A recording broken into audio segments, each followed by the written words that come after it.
Assalomu alaykum aziz kitobxonlar. Kitob bu ma'naviyat olamiga ochiladigan eshik.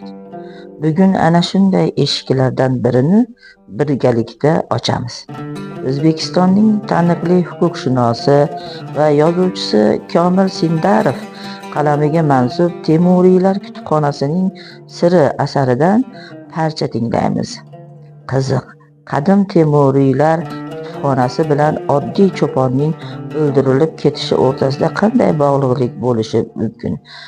Vaqt va zamon o'rtasidagi muvofiqlik bir-biriga qay darajada bog'liq? E'tiboringizni jamlang.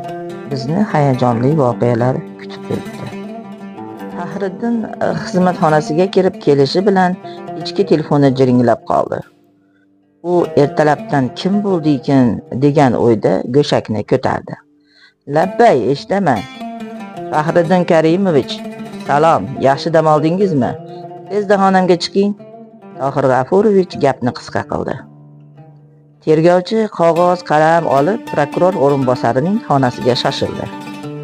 Fahriddinjon, charchoqlar yozildimi? Uydagilar qanday? Kelin, bolalar yaxshimi? Prokuror o'rinbosari tavoze bilan gap boshladi. Rahmat, Tohir aka, o'zingiz yaxshimisiz? Fahriddin gap ohangidan muhim topshiriq borligini angladi. Odatda boshliq biror jiddiy ish topshirmoqchi bo'lganda unga jon deb murojaat etardi. Men hozirgina Qashqadaryo viloyati prokurori bilan gaplashdim. Kitob tumanida ro'y bergan bir qotillik jinoyati bo'yicha xizmat safariga borishingizga to'g'ri kelmoqda. Qanaqa qotillik ekan? Hazrati Bashir qishlog'i atrofida bir cho'ponning jasadi topilgan. Qizig'i shundaki, uning cho'ntagida 14-asrga mansub tilla tanga chiqqan. Bu ham hali hammasi emas. G'afurovich paxta guli piyoladagi choydan ho'plab gapida davom etdi. Cho'ponning qo'tonidan bir talay qadimiy kitob ham topilgan.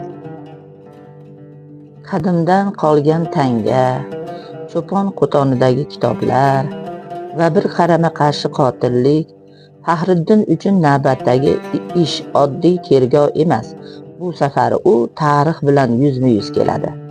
Har bir sahifa sizni yanada chuqurroq sirlarga olib kiradi. Asarni o'qing, sirni kashf eting. Haqiqat sizni kutmoqda. Kitob Arimda mavjud. Keyingi adabiy sayohatimizgacha xayr.